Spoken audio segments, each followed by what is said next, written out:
المدير الفني للترسانة، نقول للترسانة نجحت في التعاقد مع فاروق جعفر صاحب كلمة السر في فوز الترسانة. لا، الترسانة نادي كبير يعني، واي مدرب يشتغل في نادي الترسانة ليه شرف ان هو بيشتغل في نادي الترسانة، واحنا ان شاء الله نعمل حاجة نادي الترسانة، ونحاول جاهدين ان احنا نرجع الترسانة لعهده اللي فات. احنا وعينا على الكوره، اهلي وزمالك وترسانة واتحاد واسماعيلي، فالترسانة دي من الانديه الكبيره. كابتن قريت لك تصريح النهارده ان الفوز بيجيب فوز، ايه معناه ده؟ دي الكوره بقى، عرف الكوره، نجاح بيجيب نجاح والفوز بيجيب فوز والثقه بتجيب فوز، فلازم اللعيبه طالما دخلت في ذات نادي الاتحاد دخل في دوامه الفوز هيكسب.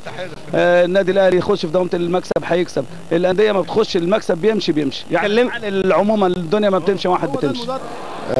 كابتن فاروق مدرب غني عن التعريف، وراجل مجتهد وراجل مثقف كرويا، وكان لاعب كوره ممتاز.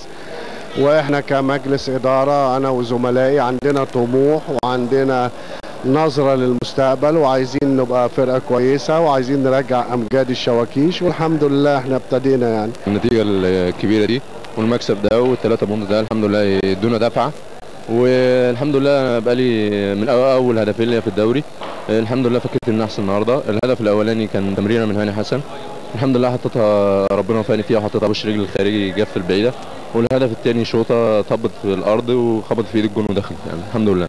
كابتن عصام مرعي، النهارده عايزين نقول سر الفوز النهارده، هل الجهاز الجديد ولا مستوى الاداء ولا ايه السبب بالظبط؟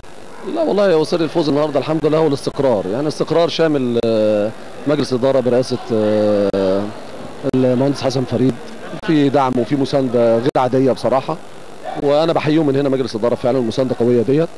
في جهاز فني بيشتغل بروح عاليه جدا، في لعيبه مخلصين جدا في الملعب. النهارده اللعيبه تفوقوا على نفسهم فعلا، وكل الهدف ان احنا بنحاول ان احنا نبذل مجهود، واحنا وصلنا اللعيبه يعني كجهاز فني بقياده كابتن فاروق جعفر ان احنا عايزين نحط الترسانة في مكانها الطبيعي.